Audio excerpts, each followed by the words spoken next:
법제처는 오늘 기자 브리핑을 통해 오는 28일부터 시행되는 행정기본법 및 민법 일부 개정 법률, 이른바 만 나이 통일법에 대해 발표했습니다.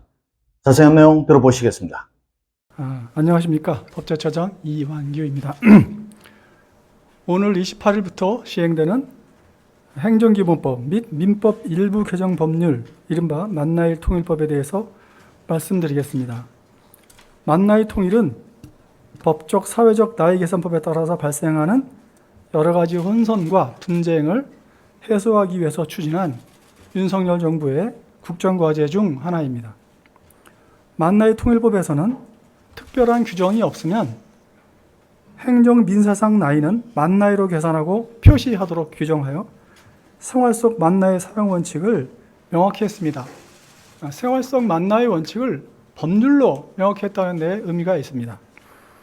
만 나이 계산 그러는데 만 나이 계산법에 대해서 간단히 말씀드리겠습니다. 첫 번째 방법은 금년도에서 자기 출생연도를 뺀 다음에 생일이 지났으면 그대로 쓰고 생일이 지나지 않았으면 마이너스 1을 합니다. 예를 들어서 제가 1961년 2월 4일생인데 오늘 금년이 2023년이잖아요. 2023년에서 제가 태어난 1961을 뺍니다. 그러면 62가 됐는데 제 생일이 2월 4일이니까 생일이 지났습니다. 그러면 제 만년에는 62세가 되죠. 근데 만약에 제 생일이 61년 10월이었다면 생일이 아직 안 지났기 때문에 그 62에서 마이너스 1을 한 번 더 합니다. 그러면 61세가 되죠. 이게 첫 번째 생각하는 방법이고, 두 번째 더 간단한, 글쎄 이게 더 간단할지 어떨지 모르겠습니다만, 두 번째 방법을 말씀드리면, 세는 나이 있지 않습니까? 우리가 그동안에 세는 나이로 했던 자기 나이, 세는 나이로 생각했던 그 자기 나이에 생일이 지났으면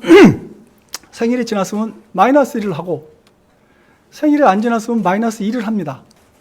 그러니까 6월 28일부터 모든 국민이 1살 또는 2살 젊어집니다라고 하는 저희 홍보 멘트가 생일이 지난 분은 1살 적어지는 것이고 생일이 아직 안 지난 분은 2살 적어지는 겁니다. 그래서 이 만 나이 통일법이 시행되는 28일부터는 특별한 규정이 없으면은 각종 법령이나 계약이나 공문서 등에 표시된 나이는 이제 만 나이로 해석하는 원칙이 확립됩니다. 이에 따라서 그동안 그 나이 기준 해석과 관련해서 발생했던 법적인 다툼이나 민원 또는 사회적인 혼돈 그런 것들이 다 해소될 수 있을 것으로 전망이 됩니다.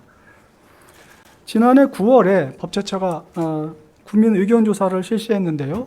총 응답자 6,394명 중에 86.2%인 5,511명이 만 나이 통일법이 시행되면 일상생활에서도 만 나이를 사용하겠다라고 응답을 했습니다. 그만큼 만 나이 통일에 대해서 국민적인 관심이 매우 높다고 하겠습니다. 법제처는 만 나이 사용 문화가 일상생활에 빠르게 정착될 수 있도록 중앙부처 및 지방자치단체와 협력해서 만 나이 통일 관련해서 교육과 홍보를 지속하고 더 강화할 예정입니다. 법 시행과 관련한 민원 응대가 원활하게 행해질 수 있도록 여러 관계기관의 협조 요청도 완료한 상황입니다.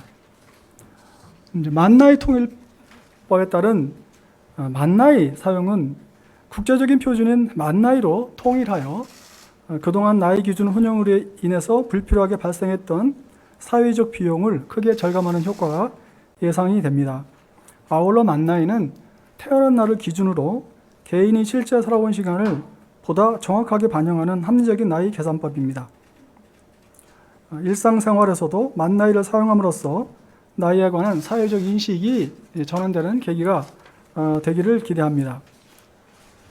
다시 한번 말씀드리지만 우리가 지금까지 세는 나이는 태어나자마자부터 1살이 되고 그 다음에 1월 1일이 되면 1살이 더해지는 연수에 따라서 태어나는 때는 1살이고 그 다음에 연수에 따라서 1살이 더해지는 그런 나이 계산 방법이었는데, 만 나이는 태어나면 0살이 되고 그 다음에 자기 생일이 돌아오면 1살이 되는 그런 나이입니다. 그러니까 1월 1일 기준으로 해서 따지는 나이가 아니라 생일을 기준으로 해서 따지는 나이가 되는 것입니다. 이상으로 2023년 6월 28일부터 시행되는 만 나이 통일법의 주요 내용과 기대 효과를 말씀드렸습니다. 감사합니다.